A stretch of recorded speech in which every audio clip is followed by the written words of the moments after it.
sobre cuidados com leitões recém-nascidos. O Guilherme, ele é zootecnista pelo Instituto Federal de Educação, Ciência e Tecnologia do Sudeste de Minas Gerais, campus Rio Pomba.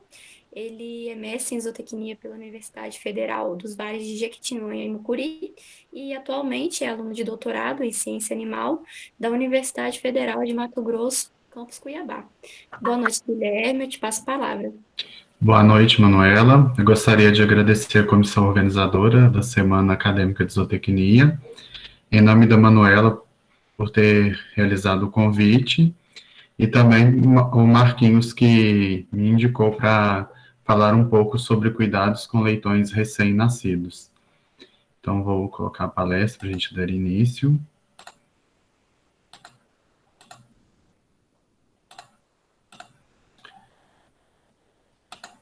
Manuela, está aparecendo direitinho? Tá ok.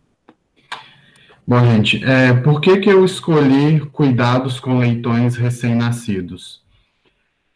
Eu tenho percebido, quando eu vou em granjas, tanto de suínos quanto também de aves, que grande parte dos desafios que nós estamos encontrando são desafios que estão relacionados aí com manejos, e muitas das vezes nós temos ambientes favoráveis, uma ração totalmente balanceada, mas está tendo aí uma falha em manejos que são coisas simples, mas que estão deixando a desejar e acarretando aí em alguns prejuízos. Então, por isso que eu escolhi um tema totalmente prático, vocês vão perceber, por conta disso. A gente tem que estar ali bem atento com esses manejos para que não ocorra nenhum problema. Então, iniciando, falando aí sobre a importância da suinocultura. A suinocultura hoje ela é de extrema importância, visto que a carne suína ela é a proteína mais consumida a nível mundial, então é a carne mais consumida, sendo que no Brasil é a terceira carne mais consumida, ficando aí atrás da carne de frango e a bovina. E hoje o Brasil ele vem aumentando cada vez mais a sua produção, se destacando aí como o quarto maior produtor e também o quarto maior exportador de carne suína. E o Brasil ele exerce um papel muito importante para suprir essa demanda de carne suína a nível mundial, visto que recentemente a gente viu aí que houve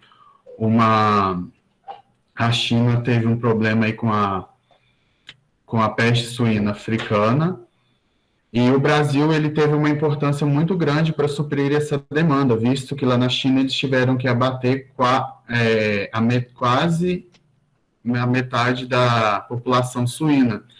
Então, o Brasil ele foi um dos países que contribuiu para suprir essa demanda lá na China.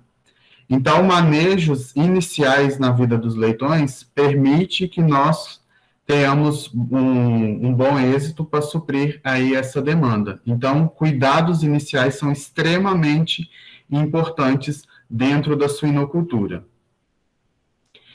Então, esses manejos lá na maternidade, ele não se inicia somente no momento do parto, ele se inicia no pré-parto, durante o parto e vai aí até o desmame. Então, esses três pilares aí dentro da maternidade garante aí o sucesso do leitão até ele chegar aí no abate. Então, inicialmente, a gente tem que ter os cuidados relacionados aí às salas da maternidade. Então, inicialmente, antes de eu levar a matriz lá para a maternidade, eu tenho que ter alguns cuidados, fazer um checklist para ver se aquela sala ela está totalmente apta a receber aquele lote de matrizes que vão entrar em trabalho de parto 7 dias após elas chegarem aí na maternidade. Então, quais são esses cuidados que nós temos que ter com a sala da maternidade? O primeiro deles é a limpeza e desinfecção. Por isso é de extrema importância nós trabalharmos com formação de lotes para para a gente trabalhar com all in, all out, todos dentro, todos fora. Então, a gente, como técnicos, é importante a gente formar os lotes de matrizes para que aquelas matrizes, elas entrem juntas na sala de maternidade e elas desmamem juntas e saiam todas ao mesmo tempo. Por que é importante a formação desses lotes? Porque quando sai todas as matrizes de lá, eu consigo fazer toda a limpeza daquela sala e a desinfecção para que não ocorra uma transmissão de algum patógeno que pode estar presente naquela sala.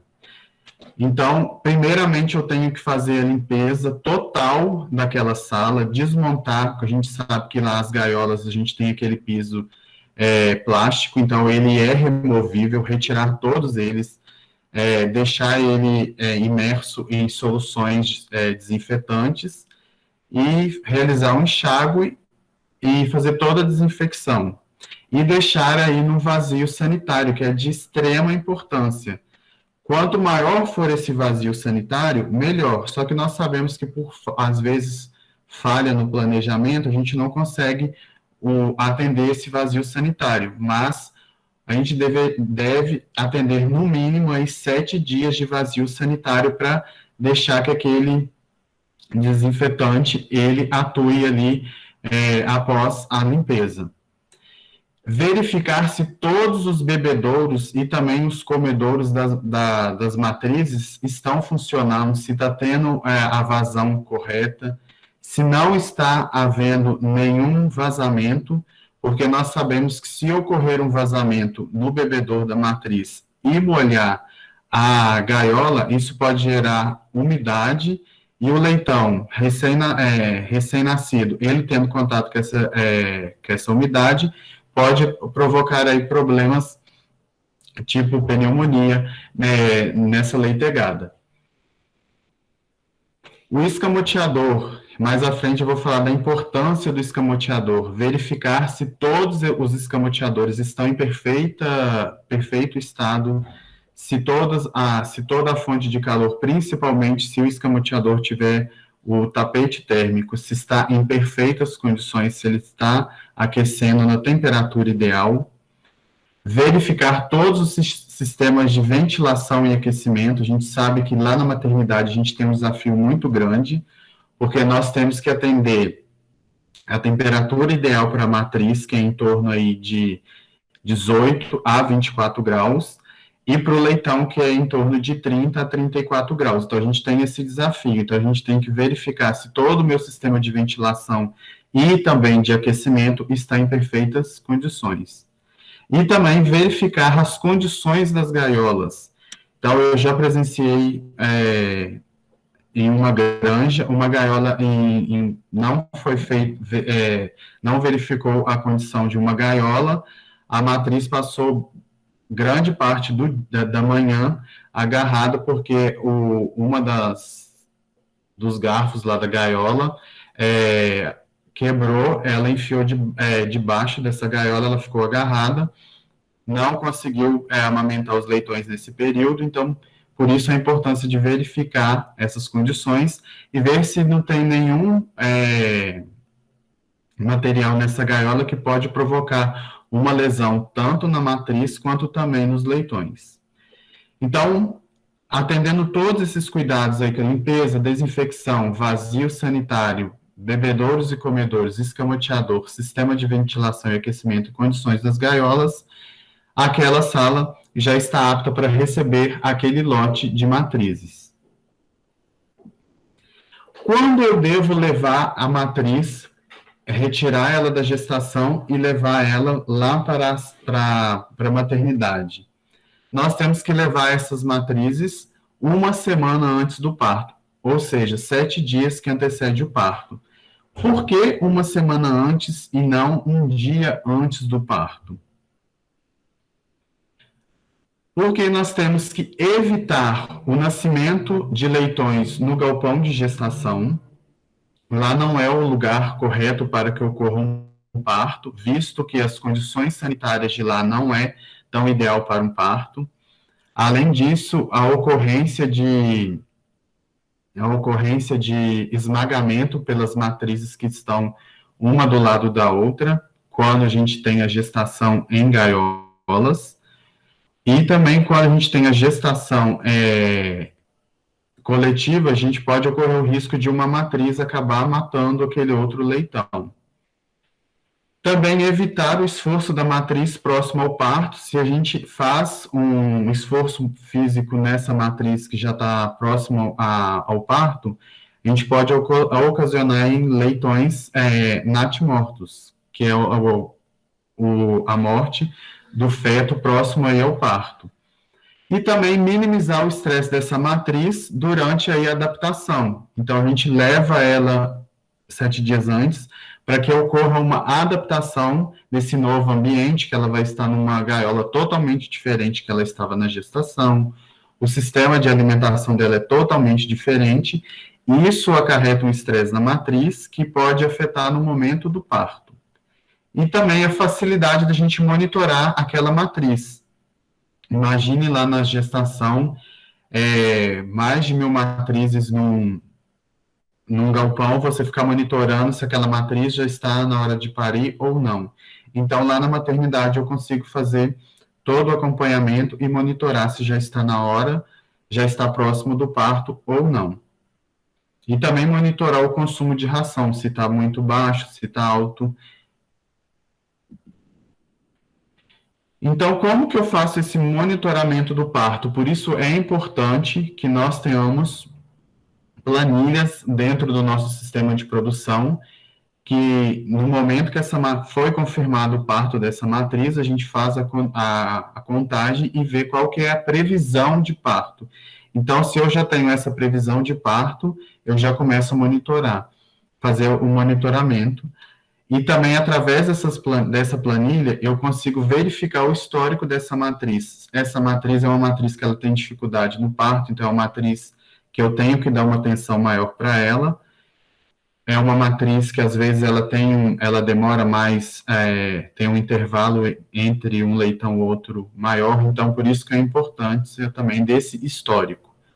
E também, nesse histórico, verificar a quantidade de leitões que ela tem, que você já consegue fazer uma previsão, já está próximo do fim do parto ou não.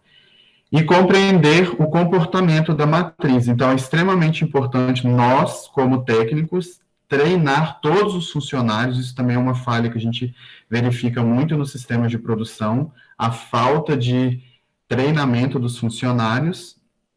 Então, treinar eles, mostrar para eles quais são os sinais que a matriz já está apresentando, que já está próximo aí ao parto. Então, quais são esses sinais que a matriz apresenta, que já está aí aproximando a hora do parto? Que são os sinais que nós temos que passar para os funcionários para que eles não deixem de acompanhar o parto. Então, algumas granjas, elas utilizam a indução do parto. Por que eles fazem essa indução do parto? O correto é que na maternidade tenha funcionários 24 horas, mas grande parte das granjas no Brasil nós não temos o monitoramento aí 24 horas. Então, a indução é mais para a gente fazer, programar os partos para que ele não ocorra durante a noite, porque grande parte das granjas não tem funcionário durante a noite. Ou, às vezes, destina apenas um funcionário, e, às vezes, mais de uma matriz entra em trabalho de parto durante a noite, e ele não consegue atender aí mais de uma matriz. Então, a gente pode utilizar aí o Dinoprost ou coprostenol sódico. Essa aplicação é feita intramuscular ou diretamente na submucosa vulvar, e essa aplicação deve ser baseada na duração média da gestação. Então, a indução, eu não indico a indução, mas se eu não tiver funcionários para acompanhar partos que podem ocorrer durante a noite, então sugere-se que faça essa indução para que os partos ocorram durante o dia. Então, uma foto aí da indução da submucosa vulvar. Então, é fundamental que a gente acompanhe o parto dessa matriz. Por que que é importante o acompanhamento do parto? Prevenir morte por sufocamento pelo líquido placentário. Então, a gente sabe que alguns leitões, eles nascem com, com as vias respiratórias obstruídas pelo líquido placentário. Então, se eu estou ali acompanhando o parto, eu consigo fazer uma massagem nesse leitão, que você coloca ele com as costas na palma da mão.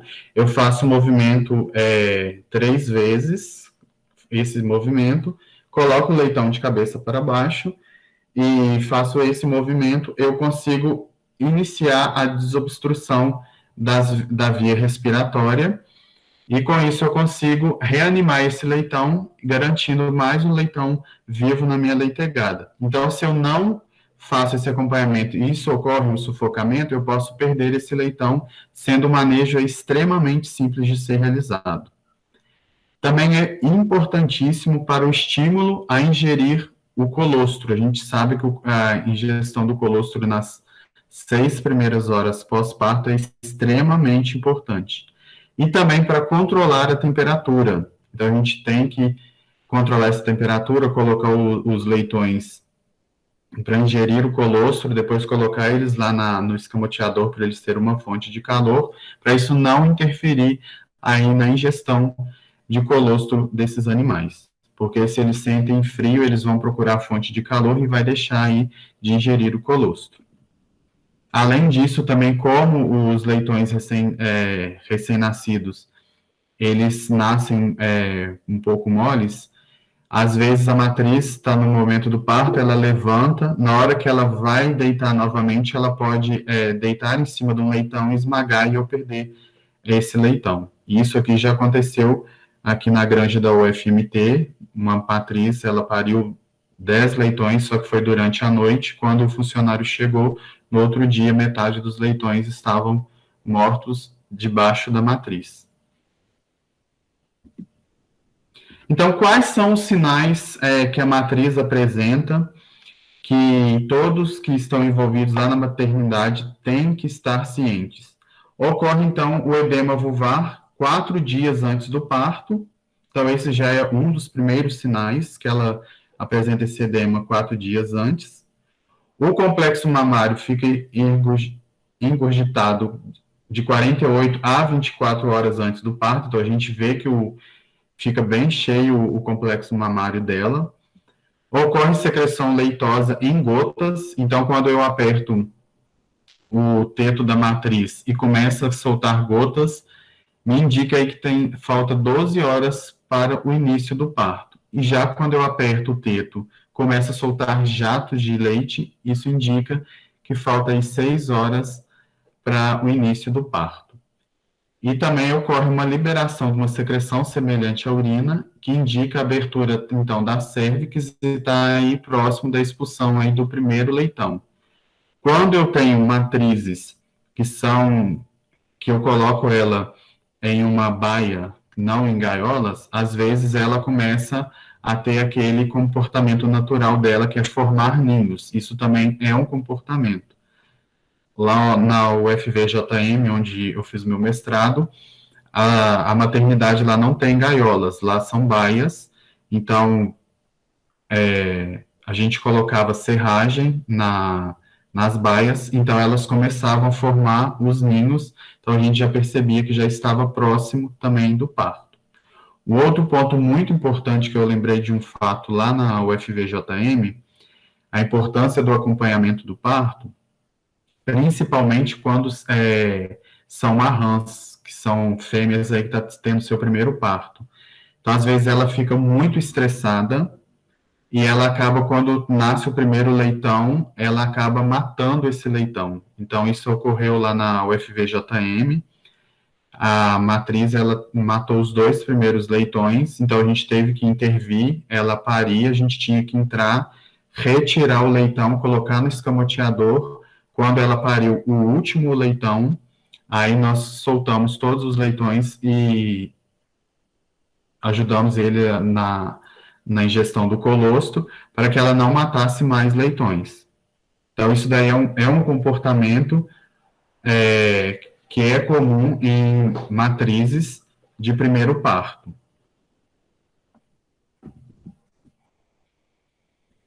Então, também outro ponto importante é a questão da assistência ao parto, né?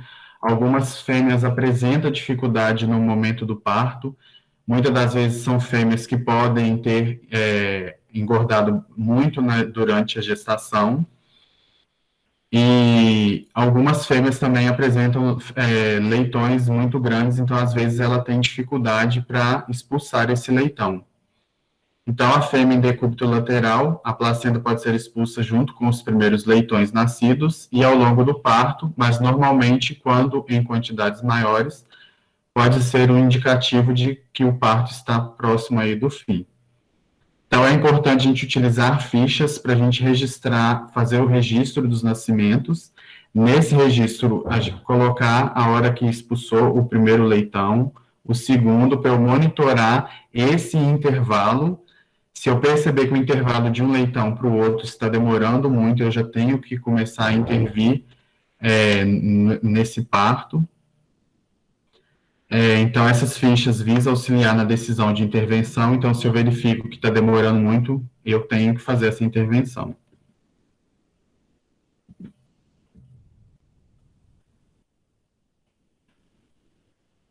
Então, alguns partos podem apresentar aí leitões mumificados, natimortos pré-parto e natimortos intraparto. Então, os mumificados, ocorre aí a desidratação desse leitão.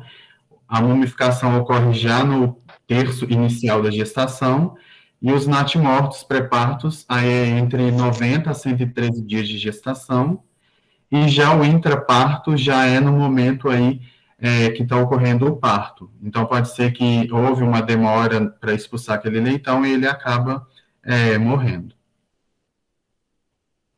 Estão me ouvindo perfeitamente? Sim, agora sim, deu uma cortada, mas voltou ao normal. Ah, tá.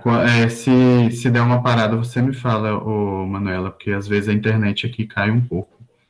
Pode deixar. Inclusive, eu queria fazer uma pergunta nesse tempo, nessa parte que você falou aí, a respeito, se tiver demorando muito a expulsão de um leitão, a gente tem que começar a observar uma possível distocia, né? Uhum. Certa vez, na verdade, eu estudei e li que o intervalo de um leitão para o outro, normalmente seria não mais que 15 minutos. Isso ainda é válido? Sim, se você perceber que já deu 15 minutos, você percebeu que não expulsou o próximo leitão, já é um indício de que há algum problema ali. Então, o que eu fazia quando eu estava na graduação? Quando dava os 15 minutos, não expulsava o leitão, o que a gente fazia? A gente levantava a matriz e estimulava ela a deitar. Se ela estava deitada em decúbito lateral direito, a gente estimulava ela a fazer o decúbito lateral esquerdo. Às vezes, levantando a matriz, isso pode ajudar ela a expulsar o próximo feto. Quando isso não ocorria, quando a gente tem aí as matrizes em gaiolas, a gente consegue fazer um manejo muito simples, que é você fazer uma massagem com o próprio pé. Você sobe na gaiola, você joga o seu peso nas barras de ferro da gaiola e vai soltando aos poucos, você vai massageando com o pé. Às vezes aquilo ali também pode ajudar ela a expulsar algum leitão, só que você não pode jogar todo o seu peso, você tem que jogar um pouco, somente um pouco. Era um manejo eficiente e dava muito certo lá em Rio Pomba, no IF de Rio Pomba. Mas esse intervalo é de 15 minutos. Quando você percebe que deu 30 minutos, não expulsou 40 minutos, chegou a hora de fazer uma intervenção mais severa, que aí a gente já aplica a ocitocina. Alguns casos Aí, faz no o caso, toque, no toque eu não recomendo. Quem tem que para fazer o toque, a pessoa tem que estar muito bem treinada, porque pode ocasionar alguma lesão no canal. Pode falar, Essa Maria. massagem que você mencionou, no caso, seria pegando acima do Uber em direção à vagina dela? Sim. Aí você vai massageando aos pouquinhos entre o teto ali e o canal da cervix. Você vai massageando ali nessa direção que vai auxiliando ela na contração. É um manejo muito simples, só que a gente tem que tomar cuidado que às vezes você solta o seu peso todo de uma vez e isso pode acabar assustando a matriz, gerando estresse nela. Você tem que ir soltando o seu peso aos poucos, mas é nessa posição mesmo que você Sim. falou. É um manejo muito simples, gente, muito simples. Que às vezes já demora expulsar o leitão, a gente já pensa na hora, vamos aplicar ocitocina. E às vezes um manejo tão simples acaba se tornando eficiente. Que a gente, às vezes, no momento do desespero, a gente acaba optando por aquele manejo mais severo, sendo que a gente tem manejos bem mais simples. Então, aqui só uma foto para ilustrar aqui. Então, esse primeiro leitão aqui, o A, é um leitão natimorto pré-parto, e o B é um leitão natimorto intraparto. Então, a gente percebe que o A aqui, que é o pré-parto, ele já está um pouco mais pálido, um pouco mais inchado.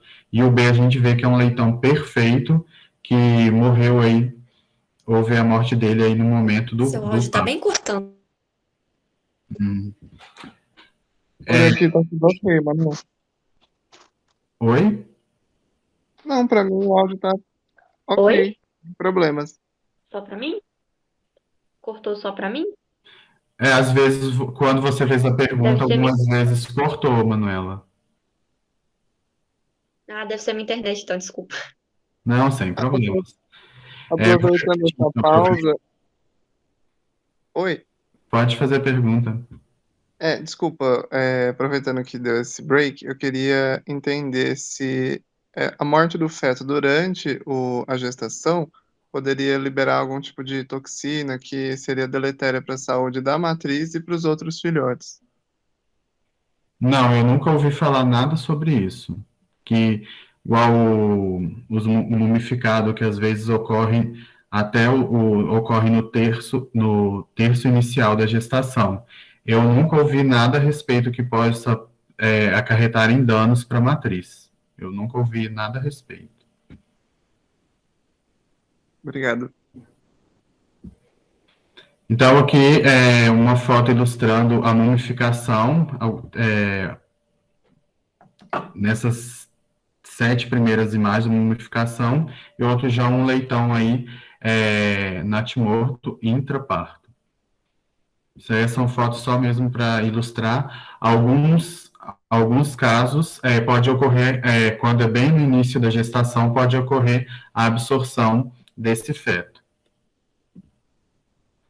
Então, quando eu devo intervir ao parto? Quando a gente percebe que está acontecendo alguma distocia, às vezes pode ser que o leitão ele está mal posicionado no canal, ou às vezes é um leitão muito grande e a matriz está com dificuldade para expulsar esse feto e também a falta de contração. Alguns fatores podem contribuir para essa distocia, como fatores ambientais. Então, isso aí é um problema muito grande quando tem a questão, quando professores levam para os alunos para uma aula prática no setor de suínos, e quando começa a ter o parto, todo mundo fica eufórico e começa aquela falação, e esse excesso de conversa pode gerar um estresse. Ou, às vezes, o funcionário que está lá na maternidade, ele gosta de ouvir o programa da manhã, e ele liga o radinho dele lá alto, a matriz está em trabalho de parto, aquele barulho pode ocasionar um estresse na matriz, e isso pode provocar parto distóxico. Não é o principal fator, mas pode contribuir. Então, por isso, a tranquilidade da sala tem que ser total. E também algumas fêmeas apresentam comportamentos anormais. Então, se uma matriz ela expulsou um feto e você percebeu que já tem 15 minutos, como a Manuela falou, 15 minutos, não apresentou nenhuma contração, você já tem que começar a ter um alerta e começar a ter aí as primeiras intervenções, que é, às vezes, levantar a matriz para que ela deite no outro lado, não apresentou nenhuma contração, e aí eu começo a fazer, igual eu falei, a massagem, não deu certo, eu vou para a ocitocina, acarretando aí, às vezes, no toque. O toque eu não indico, para fazer o toque tem que ser uma pessoa extremamente treinada, para não ocasionar nenhum problema para a matriz. Então, quais são os tipos de distocias mais frequentes que a gente encontra hoje dentro da suinocultura? Contrações abdominais frequentes e inquietação e sem o nascimento de qualquer leitão. Então, às vezes, algumas matrizes, ela apresenta contração, só que ela não expulsa o leitão. E isso pode ser gerado por leitões, às vezes, mal posicionados, ou, às vezes, leitões muito grandes. Igual eu estava, antes de começar a palestra, eu sigo um dono de uma suinocultura lá no sul, ele mostrou um vídeo de um leitão que nasceu hoje na granja dele, de 2 quilos. Então, um leitão extremamente grande, então por isso a importância de acompanhar o parto. E também, às vezes, a matriz pode não apresentar nenhuma contração, nem abdominal nem uterina, após o nascimento de um leitão. Então, pode haver a contração sem a expulsão do leitão, e às vezes pode ter a expulsão de um leitão e não ter a contração para expulsar o próximo leitão. Quais são os procedimentos que eu devo fazer quando isso acontece? Massagem no abdômen, no sentido crânio-caudal, para ajudar na expulsão desse leitão, e mudar a fêmea de posição, como eu já falei. Aí nós temos aí o toque e aplicação de carbetocina ou ocitocina. Então, esses são aí os manejos que a gente pode utilizar para intervir nesses parto distócito, que se eu não faço nenhuma interferência, além de perder o leitão, dependendo da gravidade, eu posso estar perdendo também a matriz. Então, imagina o prejuízo para o produtor ele perder uma matriz. Então, quando eu vou optar pelo toque, eu tenho que ter alguns cuidados, principalmente a higiene do posterior da fêmea. Então, quando eu vou fazer o toque, eu tenho que fazer a higienização do posterior da fêmea, para que não ocorra nenhuma entrada de sujeira que possa ocasionar a entrada de algum patógeno pelo canal. A higiene do operador. Então, quem trabalha na maternidade tem que estar com as unhas cortadas e limpas, e quando eu vou utilizar ou optar pelo toque, tem que utilizar a luva descartável, aquela de apalpação, porque tanto o funcionário ou o médico veterinário pode levar algum patógeno para a matriz, quanto a matriz também pode passar algum patógeno para o funcionário. Inserir a mão com os dedos unidos e, se necessário, o braço. Então, a gente evitar entrar com o braço. Então, os dedos unidos, para não ocasionar nenhum machucado no canal da matriz. Certificar se há algum leitão obstruindo a cérvix, empalpar e manipular o leitão para reposicioná-lo para que a matriz consiga expulsar esse feto.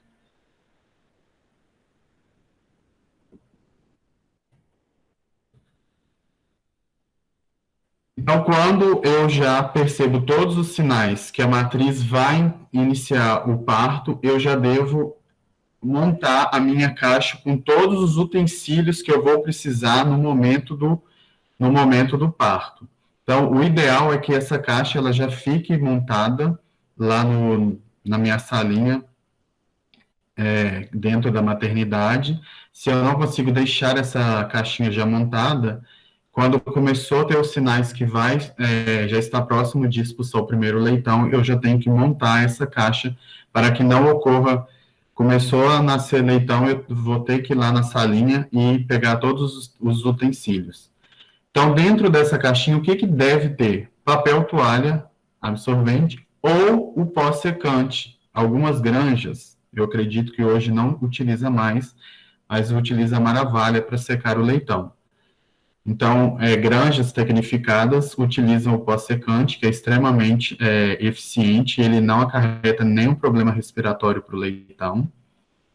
Tesoura para realizar o corte do umbigo. Essa tesoura ela tem que estar totalmente higienizada e ela tem que estar boa de corte. Então, senão você vai ficar lá tentando cortar o umbigo do leitão, isso pode ocasionar uma lesão. Cordão de algodão para realizar aí o amarre do umbigo. Esse cordão, ele tem que estar embebido em solução desinfetante. Então, você pode, lá no momento do parto, você pode cortar o tamanho que você for utilizar e jogar nessa solução, ou você pode já deixar esse rolo de barbante, que é o que a gente utiliza mais, imerso dentro já dessa solução, e você vai puxando e cortando. E a solução desinfetante para a desinfecção do umbigo. Então, aqui nós temos aí um exemplo do pó secante, papel toalha, a tesoura, essa daí é a tesoura que a gente recomenda utilizar, o cordão de algodão e o desinfetante. Então, esse aqui é um exemplo de uma caixinha totalmente eficiente. Então, aqui a gente percebe que a gente tem os marcadores, que eu vou falar que é um manejo que a gente pode utilizar no momento que a gente for fazer o manejo de ingestão do colosso, a gente pode identificar esses leitões. Então, aqui a gente vê, olha, é uma coisa simples, mas eficiente. Fez a imersão do cordão de algodão na solução desinfetante dentro de um pote de maionese. E a tesoura sempre imersa aí na solução desinfetante para evitar aí a contaminação dela. Então, o que é o leitão, a matriz expulsou o leitão, o primeiro cuidado que a gente tem que ter com ele é secar totalmente esse leitão. Então, a gente pode utilizar aí tanto o pó secante, que é como nessa figura, e também o papel toalha. Só que o papel toalha, eu acabo não me indicando muito, porque você gasta muito papel toalha e às vezes causa uma sujeira ali no momento do parto, que às vezes não é só uma matriz que está parindo, são mais de uma. Então, é importante a gente secar os leitões, desobstruir as vias respiratórias deles, para que ele não perca calor no pós-parto. Guilherme, Oi. em relação ao pós-secante, na última palestra, o palestrante falou que é válido lembrar que o pós-secante ele é um pouco mais eficiente porque ele, além de secar, ele ajuda a manter a temperatura necessária no corpo do leitão. E já a Maravalha, que o pessoal usa muito para poder secar o leitão, vai secar só aquilo ali, mas o animal ainda vai sofrer com a temperatura, não consegue manter. Já o pós-secante consegue manter mais a temperatura. Você também acha isso? Exatamente. E a Maravalha ainda, Manuela, ela tem ainda um problema, que dependendo da qualidade dessa Maravalha, ela pode vir com muito pó. E esse pó ainda pode ocasionar problema respiratório para o leitão. E já esse pó secante, a gente não tem esse problema. E ele ajuda, como você falou, na manutenção da temperatura. Já a Maravalha não auxilia, ela só retira aquela umidade momentânea. Mas é muito difícil hoje em dia ainda utilizar a Maravalha. Hoje os suinocultores brasileiros estão aí se tecnificando cada vez mais. E o papel toalha, ele acaba tendo que você gasta muito papel toalha para você conseguir secar o leitão totalmente. Então, hoje em dia também, os suinocultores vêm aí retirando o papel toalha. Mais uma dúvida em relação a essa secagem dos animais. Eu participei de uma palestra, inclusive a Michele que ajudou a organizar a palestra, onde o palestrante falou que na secagem dos tetos das vacas, né, naquela questão do pré-dip, pós-dip, utilizava toalhinha. Aí utilizava em dois tetos a toalhinha do mesmo lado, e aí para os outros dois tetos ele virava a toalhinha e secava. Então ele passou a ter, ele fez até uma conta lá, mostrou que teve um gasto bem menor utilizando as toalhas do que com os papéis toalhas. Você não acha que seria uma possível opção estar utilizando toalhinhas nos leitões, tipo uma toalhinha pequena para dois leitões de um lado e do outro? E depois mandar para lavar, porque acaba que fica uma coisa sustentável também, porque acaba reutilizando a toalha por mais tempo, né? O problema dessa toalha seria a parte. Eu acho que a gente pensando assim em questão de custo para o produtor, a gente pode até ter uma redução do custo, e é a parte sustentável. Mas aí ele já vai ter que ter um gasto a mais, porque ele vai ter que pegar essas toalhinhas e vai ter que mandar para lavar. Então, não é simplesmente somente lavar elas, pois lá na máquina lavou, pronto. No meu Tem que ponto de usar, vista né? técnico, ela tem que passar pelo, como é que chama? Que tem que fazer Uma com, desinfecção, que põe alicate de unha quando termina de utilizar. esterilização. Tem que esterilizar ele. Então, eu acho que isso daí poderia, no meu ponto de vista, todas essas toalhinhas Mas, teriam que ser esterilizadas após elas serem lavadas. Então, às vezes, pode não tornar viável para o produtor, mas seria um ponto a sim, ser estudado. Tem uma menina de Rio Pomba, também. tem uma menina de Rio Pomba, a Michelle deve conhecer, a Tânia Fernandes. Ela fez um estudo, eu não cheguei a ler o trabalho dela, mas eu lembro que ela fez um estudo comparando a eficiência do papel toalha e do pó-secante, e parece que ela fez um estudo econômico também, só que eu não cheguei a ler o trabalho dela. Mas, pelo que me falaram, foi um trabalho muito bem conduzido e teve resultados muito bons, sendo que o pó-secante foi o mais eficiente. Sim. Tá, já pode prosseguir. Então, como eu já falei, alguns leitões eles podem nascer com as vias respiratórias obstruídas. Então, se eu tenho o acompanhamento do parto, eu consigo salvar esse leitão, que é um manejo muito simples, como a gente vê aí. Você coloca o leitão na palma da sua mão, você faz o movimento de 3 vezes, vocês têm que tomar cuidado, não fazer um movimento muito brusco, que pode ocasionar lesão da coluna desse animal e você acabar tendo que sacrificar ele. Então, você faz o movimento 3 vezes, coloca ele de cabeça para baixo, faz esse movimento, até que ele obstrua totalmente a via respiratória e você consegue salvar ele. Quando você vai realizar esse manejo a primeira vez, quando o funcionário lá do IF me entregou esse leitão que estava com a via respiratória obstruída na minha mão, eu fiquei desesperado. Meu Deus, eu tenho que salvar esse animal. Quando eu vi que é um manejo extremamente simples e você garante um leitão a mais aí na sua leitegada. Vocês conseguiram compreender como é feito essa desobstrução?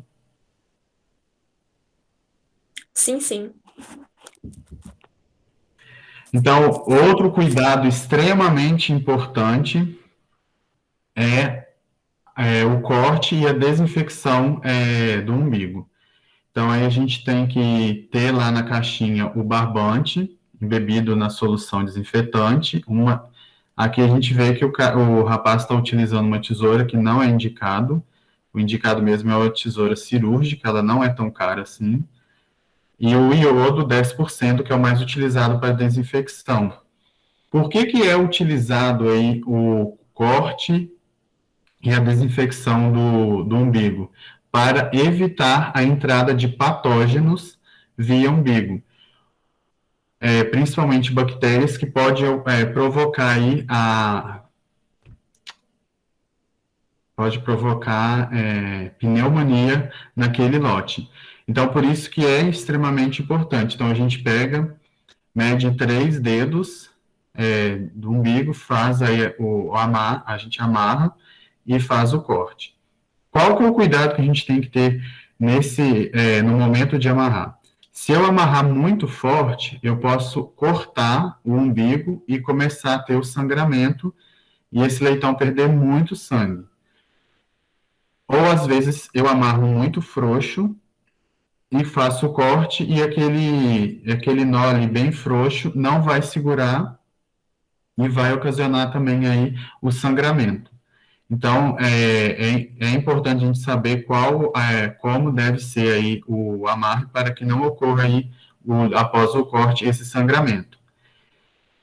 E a gente deve imergir por 10 segundos o umbigo do leitão aí na solução de iodo 10% ou um desinfetante que você tiver aí disponível dentro da sua granja. Mas o mais utilizado mesmo é o iodo 10%. Então, a gente tem que tentar emergir o máximo possível desse umbigo nessa solução.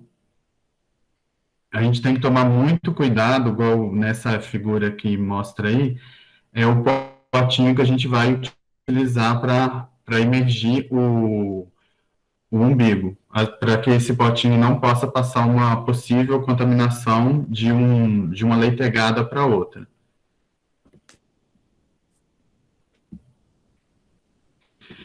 Então, após aí secar o leitão, fazer o corte e a desinfecção do umbigo, eu tenho que fazer o acompanhamento da primeira mamada. Eu não posso apenas pegar, soltar o animal e deixar ele lá, ele procurar o teto sozinho, porque ele pode ter uma baixa ingestão do primeiro leite, que é chamado de colostro. Por que é importante a gente estimular o leitão a ingerir o colostro? Porque ele nasce praticamente sem imunidade, que a gente sabe que a placenta da matriz, ela não consegue passar a imunidade para o leitão, por conta da espessura dessa placenta, ela é epitélio-corial, então ela é muito espessa e isso impede da passagem de imunidade via placenta. Então, a gente tem que estimular para que ele consiga ingerir a maior quantidade possível nas 6 primeiras horas de vida, e essa ingestão aí faz com que ele ingira uma maior concentração de anticorpos via colostro e também uma maior absorção pelo intestino do leitão. Então, eu tenho que ter um cuidado muito grande quando eu tenho uma leitegada muito grande. A gente vê que o melhoramento genético hoje faz com que nós temos matrizes que parem aí, uma leitegada muito grande. A gente vê que já teve matrizes que pariram 37 leitões. Então, algumas matrizes, acho que foi recente, foi no sul, teve uma de 37 e teve uma aqui no Mato Grosso, se eu não me engano, 34 leitões. Então, não tem teto suficiente para esse tanto de leitões. Então, eu tenho que fazer um manejo. Então, por isso, quando tinha aquela caixa lá com os utensílios, aqueles 2 marcadores. O que eu faço? Os primeiros 10 leitões que nascem, eu faço uma marcação, um X. Então, eu estimulo esses leitões a ingerir o colostro. Quando eles ingerem uma certa quantidade, eu coloco ele no escamoteador e estimulo os próximos. Então, eu vou fazendo esse manejo, deixo uma quantidade, por exemplo, se ela pariu 16 leitões, eu deixo 8 ingerindo colostro e 8 lá dentro do escamoteador, no escamoteador como para eles se aquecerem. Eu deixo eles ingerir um pouco e vou fazendo esse manejo de troca para garantir que todos os leitões eles façam essa ingestão do colostro, garantindo aí que eles adquiram a imunidade. Então, aqui é uma figura ilustrando aí um funcionário, não deu para colocar a foto por inteira, mas aí ele estimulando os leitões a ingerir o colostro. Então, é importante que a gente faça esse estímulo da ingestão do colostro, principalmente até 6 horas pós o parto, porque após 6 horas pós o parto, a concentração de anticorpos vai reduzindo. Então, a gente vê aqui, ó, principalmente do IgG, que no momento do parto, eu tenho uma concentração de 106 miligramas por ml. Já lá, 6 horas pós-parto, a gente já tem uma redução para 66, e a gente vai percebendo que vai só reduzindo. Então, se eu não estimulo aquele leitão a ingerir o colostro até as 6 horas de vida, ele vai ter uma ingestão muito baixa de anticorpos e ele vai ser um leitão susceptível aí a futuras doenças. Outra questão também que vale a gente ressaltar é a uniformização dos lotes. Às vezes eu tenho matrizes que parem, por exemplo, 16 leitões, e eu tenho uma matriz que ela pariu apenas 8, eu posso estar fazendo a uniformização desse lote, distribuindo um pouco desses leitões para outra matriz. Às vezes, se é uma matriz que ela pariu uma leitegada desuniforme, então eu posso estar fazendo essa uniformização, colocar os leitões mais leves em uma matriz e os mais pesados na outra, para reduzir essa competição. Porque não sei se todos de vocês sabem, mas em 24 horas, os leitões, eles definem qual o teto é o dele. Então, às vezes, se você entra lá na maternidade, você vê que tem teto sobrando, mas eles estão brigando por aquele teto, é aquele leitão que escolheu aquele teto, está querendo o teto dele, e tem um outro enxerido lá, roubando o teto dele. Então, às vezes, leitegadas desuniformes pode ocasionar essa competição, e aquele leitão faz uma baixa ingestão tanto de colostro quanto também de leite, e ele vai chegar aí aos 21, 28 ou 35 dias de idade, abaixo do peso de desmame. Então, por isso que é muito importante também fazer essa redistribuição desses leitões durante a maternidade, principalmente aí 24 horas pós o parto, fazer essa redistribuição dessa leitegada. Guilherme, uma pergunta. Numa